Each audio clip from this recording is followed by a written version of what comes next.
এমনিতেই সাধারণ মানুষ অনেক সমস্যায় আছে। এখন যুদ্ধের কারণে সিলিন্ডারের দাম বেড়ে গেছে, আর সামনে পেট্রোলের দামও বাড়তে পারে। সাধারণ মানুষ খুবই কষ্টে আছে। গ্যাস আর পেট্রোলের দাম বাড়লে চাল ডাল সহ সবকিছুর দামই বেড়ে যাবে। শুধু গ্যাস নয়, পরিবহনের মাধ্যমে যেসব পণ্য আসে তার সবকিছুর উপরই এর প্রভাব পড়বে। এতে রান্নাঘরের খরচ বাড়বে এবং নারীরাও বিপাকে পড়বেন।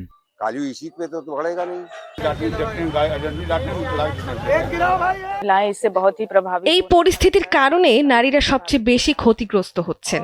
আমাদের ঘর এবং রান্নাঘর উভয় সংকটে পড়েছে। যুদ্ধ শুরু হওয়ার পর থেকেই এর প্রভাব আমাদের রান্নাঘরে পড়তে শুরু করেছে। এখন সিলিন্ডারের দাম বাড়লে মুদ্রাস্ফীতিও বাড়বে। আমাদের ঘর চালানোর বাজেট সব শেষ হয়ে যাচ্ছে।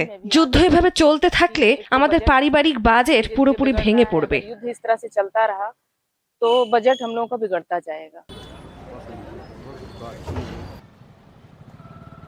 अभी कुछ दिन पहले সাধারণ মানুষের বাজেটে এর একটা বিশাল প্রভাব পড়বে। পেট্রোল আর গ্যাস সিলিন্ডারের দাম বাড়লে নিত্য প্রয়োজনীয় জিনিসের দামও বেড়ে যাবে। চলমান এই যুদ্ধের প্রভাব হবে অনেক ভয়াবহ। बहुत फर्क पड़ेगा और पेट्रोल का रेट बढ़ने वाला सुना है, बढ़ जाएगा।